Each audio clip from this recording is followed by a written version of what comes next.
ఇది జీలకర్ర బెల్లం. ఇవి రెండు వేరు చేయలేనంతగా కలిసిపోతాయి. పెళ్లి తర్వాత భార్యాభర్తలు కూడా జీవితాంతం అలా కలిసి ఉండాలని ఇవి తలపై పెట్టిస్తాయి.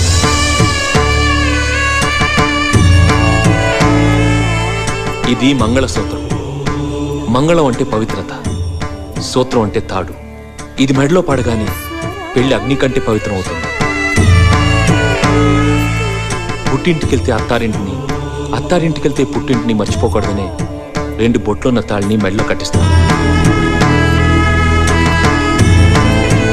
తలంబ్రాలంటే తలపై నుండి రాలిపడేవి.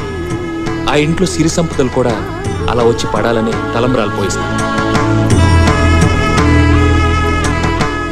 7 అడుగుల్లో ప్రతి అడుగుకి ఒక అర్థం ఉంది. ఒకరి వెంట ఒకరు 7 అడుగులు నడిచి 6వ ప్రాణంగా 5వ తనాన్ని మూటగట్టుకొని 4 దిక్కుల సాక్షిగా 3 ముళ్ల బంధంతో 2 జీవితాలు ఒకటయ్యేదే పెళ్ళంటే.